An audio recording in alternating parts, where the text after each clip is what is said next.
Aikari aria maranĩirie na ceceni ya Inooro TV nĩ monanirie kimako kiao makirigwo kiria kingicũngĩrĩria mundu athinje nyau. Lakini nimestuka sana.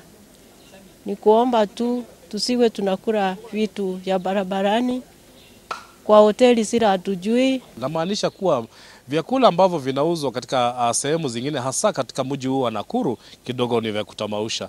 Kwa sababu anasema ako na soko ambao huwa anapeleka na ametueleza amechinja takriban paka zaidi ya 1000. Mukangi augire ati ni akoretwo agithinja tunyau gwa kahinda ka miaka 7 akiuga ati ni akoragwo na aguri aingi tauni-ini ya Nakuru. Wajuagi wakichika tu wana nini wanachinja. Unajua nimeitoa hivyo na nitoa wapi nyama? Naambia inatoa geto pare kwa takata. Mwena-inĩ wake mũrũgamĩrĩri munene wa mahiũ kaunti-inĩ ĩyo Gĩthũi Kaba augĩte atĩ ũthĩnji wa tunyau nĩ mũgarũ na watho, na oho ongerera atĩ ũrĩi wa nyama cia nyau no ũrehe mĩrimũ ĩtiganĩte mwĩrĩ-inĩ wa mũndũ. This is criminal activity. This is criminal, and in fact, according to the Police Act, it's criminal. It's also against the law, according to the Meat Control Act. According to the Public Health, it's also illegal to eat uninspected meat.